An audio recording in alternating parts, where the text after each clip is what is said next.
Hello friend, आपका अपना YouTube channel GK गुरु जी में आपका स्वागत है। दोस्तों, आज की वीडियो में बात करेंगे प्राचीन भारतीय इतिहास में जैन धर्म के बारे में। तो चलिए वीडियो को स्टार्ट करते हैं। तो यहाँ पर है जैन धर्म के बारे में आज बात करने वाले हैं। तो जैन जैन किसको कहते हैं? तो जैन यहाँ पर दो शब्द हैं, जी है और न है। जी से हो गया जितना और न से हो गया इंद्रियों, न से हो गया इंद्रियों, यानी कि इंद्रियों पर जो जीत प्राप्त करता है, इंद्रियों पर जीत लेता है, उसे हम जैन कहते हैं। और जैन को मानने वाले जैन धर्म कहलाए, यानी जैन के अनुयायी कहलाए। तो जैन धर्म का शुरुआत कब से हुआ? जैन धर्म का शुरुआत यानी उदय, जैन धर्म का शुरुआत यानी उदय कब से हुआ? तो छठी शताब्दी ईसा पूर्व में हुआ। जैन धर्म का उदय कब हुआ? तो छठी शताब्दी ईसा पूर्व हुआ था। क्यों हुआ था? तो यहाँ ब्राह्मणों के बढ़ते जटिल कर्मकांडों की प्रक्रिया के खिलाफ जैन धर्म का उदय हुआ। जैन धर्म का जो असली संस्थापक है उसको महावीर को माना जाता है, लेकिन जैन धर्म का जो जैन धर्म का प्रथम संस्थापक कौन थे? तो ऋषभदेव थे। कौन थे? ऋषभदेव थे। जैन धर्म के संस्थापक ऋषभदेव थे। इनको प्रथम तीर्थंकर कहा जाता है। यानी जैन धर्म के प्रथम तीर्थंकर कौन थे? तो ऋषभदेव थे। इनका जो प्रतीक चिन्ह है जो साण है, इनका प्रतीक चिन्ह क्या है? साण है। यानी कि जैन धर्म के प्रथम संस्थापक ऋषभदेव थे, जो प्रथम तीर्थंकर कहलाए। इनका जो प्रतीक चिन्ह था जो साण था। उसके बाद 23वें तीर्थंकर, इनके बीच में पहला, दूसरा, तीसरा, चौथा बहुत सारे तीर्थंकर हैं। तो 23वें तीर्थंकर कौन थे? तो 23वें तीर्थंकर पार्श्वनाथ थे।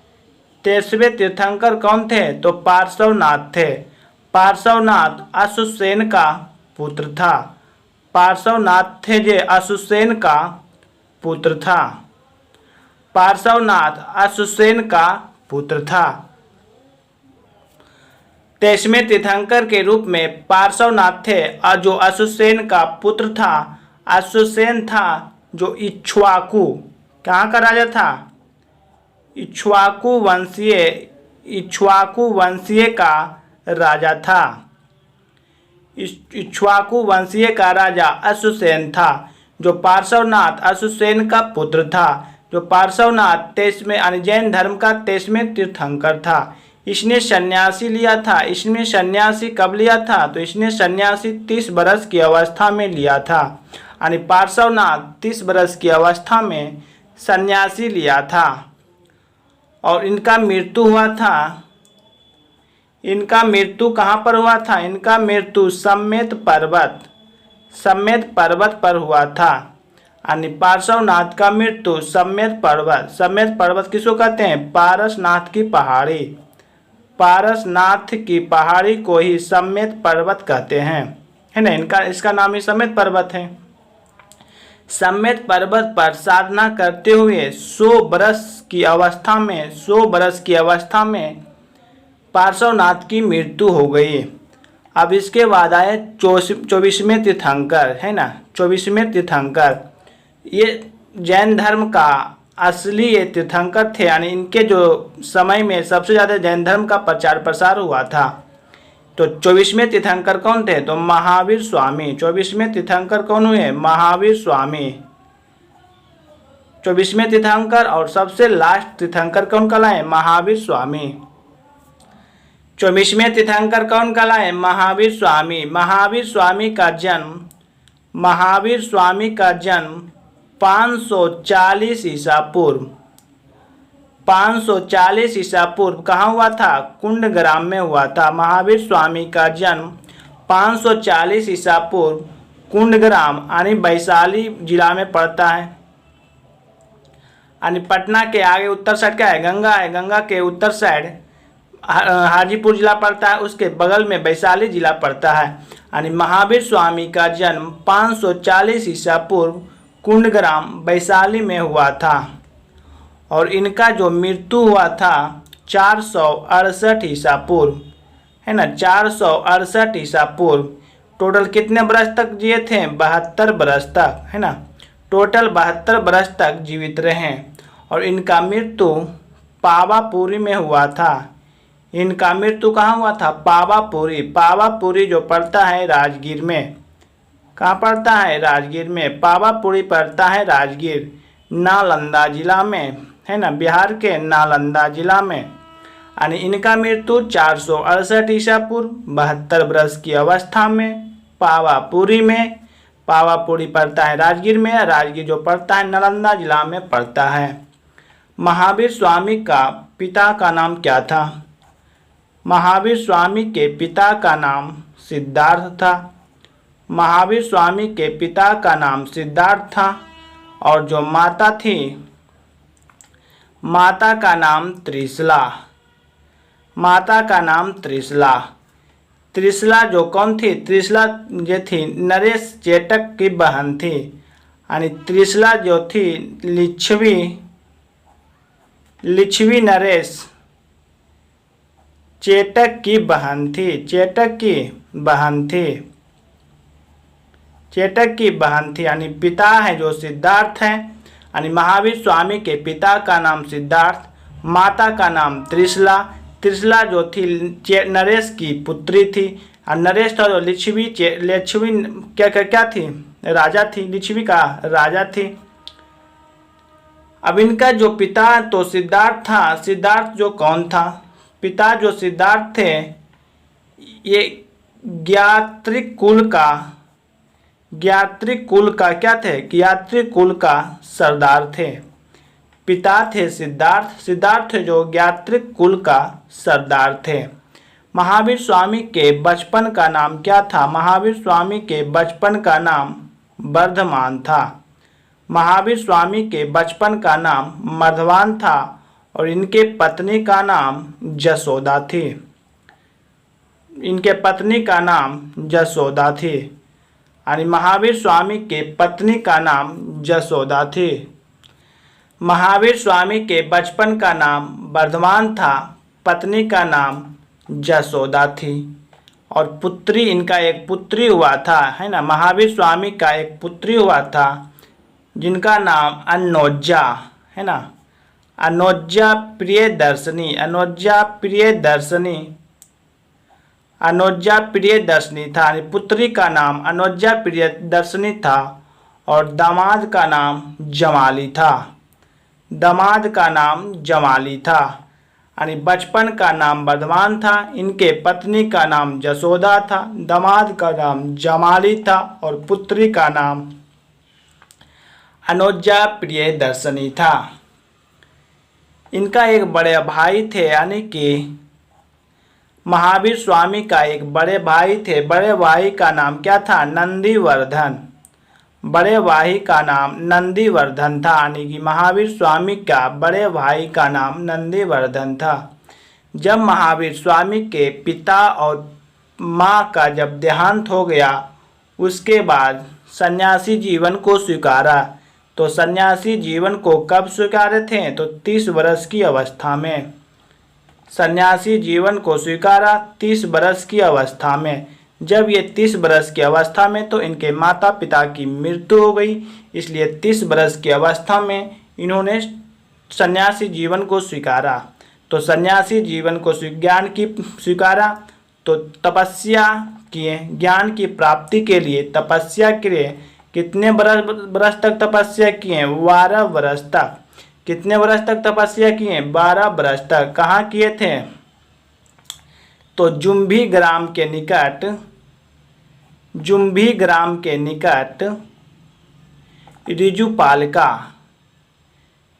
रिजुपालका नदी के तट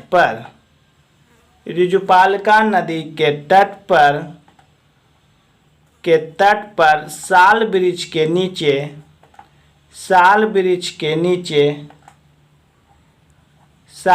के नीचे 12 वर्ष की अवस्था में महावीर स्वामी को परम ज्ञान की प्राप्ति हुई। तपस्या 12 वर्ष तक किए थे। कहाँ किए थे? जुम्भी ग्राम के निकट ऋजुपालिका नदी के तट पर साल वृक्ष के नीचे तपस्या किए और तपस्या के पश्चात इसे ज्ञान की प्राप्ति हुई। जब इनको ज्ञान की प्राप्ति हुई तो ज्ञान की प्राप्ति के बाद महावीर स्वामी जीन कहलाए। महावीर स्वामी जीन कहलाए। जीन का मतलब होता है विजेता। उसके बाद कैवलिन कहलाए। निग्रंथ कहलाए। क्या कहलाए? निग्रंथ कहलाए। यानी निग्रंथ का मतलब होता है बंधनहीन, है ना। निग्रंथ का मतलब होता है बंधनहीन। कौन कहलाए? और क्या कहलाए? महावीर कहलाए, है ना। जब 12 वर्ष की तपस्या किए थे जुम्भी ग्राम के निकट ऋजुपालिका नदी के तट पर साल वृक्ष के नीचे जब ज्ञान की प्राप्ति इन्हें हुए तो ज्ञान की प्राप्ति के बाद जिन कहलाए, कैवलिन कहलाए, निग्रंथ कहलाए और महावीर कहलाए। महावीर स्वामी को जब ज्ञान की प्राप्ति हुए तो उन्होंने 30 वर्षों तक कहाँ दिए थे? 30 वर्षों तक अपने ज्ञान की जो प्राप्ति हुए 30 वर्षों तक राजगीर, श्रावस्ती और अंग हो गया, कौशल हो गया आदि स्थानों पर जैन धर्म की शिक्षा देते रहे। जब महावीर स्वामी को ज्ञान की प्राप्ति हुई उसके बाद 30 वर्षों तक राजगिरी, श्रावस्ती, अंग, कौशल आदि स्थानों पर ज्ञान की जो प्राप्ति हुआ था उसके बाद जैन धर्म की शिक्षा का प्रचार प्रसार करते रहे। इनका जो पहला अनुयायी था यानी कि महावीर स्वामी का पहला जो अनुयायी था कौन था? जामिल था। पहला अनुयायी जामिल था जो महावीर स्वामी का दामाद था। पहला जो अनुयायी था जामिल था जो महावीर स्वामी का दामाद था। पहला जैन भिक्षुनी कौन था? पहला जैन भिक्षुनी कौन था? तो पहला जैन भिक्षुनी चंपा थी। पहला जैन भिक्षुनी चंपा थी जो दधिवाहन की बेटी थी। पहला जो जैन भिक्षुनी थी चंपा थी जो दधिवाहन की बेटी थी। यानी पहला अनुयायी जामिल था जो दामाद था इनका। पहला जैन भिक्षुनी चंपा थी जो दधिवाहन की बेटी थी। ये अपने शिष्यों को महावीर स्वामी अपने शिष्यों को 11 गंधरों में बांटा, है ना। इसने अपने शिष्यों को 11 गंधरों में बांटा। महावीर स्वामी ईश्वर में विश्वास नहीं करते थे, है ना। महावीर स्वामी ईश्वर में विश्वास नहीं करते थे। इन्होंने आत्मा के अस्तित्व स्वीकार किया, है ना। इसमें आत्मा के स्वीकार किया यानी कि महावीर स्वामी आत्मा में विश्वास करते थे। पुनर्जन्म में मानता थे। पुनर्जन्म को मानता है यानी कि महावीर स्वामी आत्मा के अस्तित्व यानी आत्मा में विश्वास करते थे, पुनर्जन्म में विश्वास करते थे। जैन धर्म कर्म को प्रधान मानता है। जैन धर्म यानी कर्म को प्रधान मानते थे यानी महावीर स्वामी थे जो कर्म को प्रधान मानते थे। महावीर स्वामी अपने जैन भिक्षु और भिक्षुणियों को 5 महाव्रतों कितने महाव्रतों 5 महाव्रतों का उपदेश दिया। अब महावीर स्वामी अपने जैन भिक्षु और भिक्षुणियों को 5 महाव्रतों का उपदेश दिया। तो पहला नंबर क्या है? अहिंसा। पहला नंबर अहिंसा, दूसरा नंबर सत्य, तीसरा नंबर अस्तेय और चौथा नंबर अपरिग्रह और 5वां नंबर ब्रह्मचर्य। ब्रह्मचर्य यानी कि महावीर स्वामी अपने शिष्यों में 5 महाव्रतों का उपदेश दिया। पहला था अहिंसा, दूसरा था सत्य, तीसरा था अस्तेय, चौथा था अपरिग्रह, 5वां था ब्रह्मचर्य। जैन धर्म का आध्यात्मिक विचार सांख्य दर्शन से प्रेरित है। जैन धर्म का जैन धर्म का आध्यात्मिक विचार किससे प्रेरित है? सांख्य दर्शन से प्रेरित है। सांख्य दर्शन यानी सांख्य दर्शन से लिया गया है। जैन धर्म का आध्यात्मिक विचार सांख्य दर्शन से लिया गया है।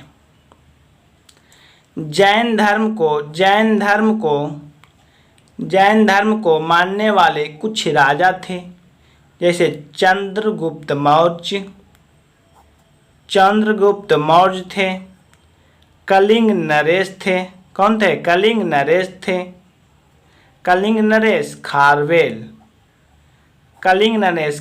थे। उद्यायन थे और बंद राजा थे। कौन थे? बंद राजा थे। और एक अमोघ वर्ष थे। यानी कि जैन धर्म मानने वाले कुछ राजा थे, चंद्रगुप्त मौर्य, कलिंग नरेश खारवेल, उद्यायन, बंद राजा, अमोघ वर्ष। जैन धर्म यानी महावीर स्वामी का मानना था कि जो संसार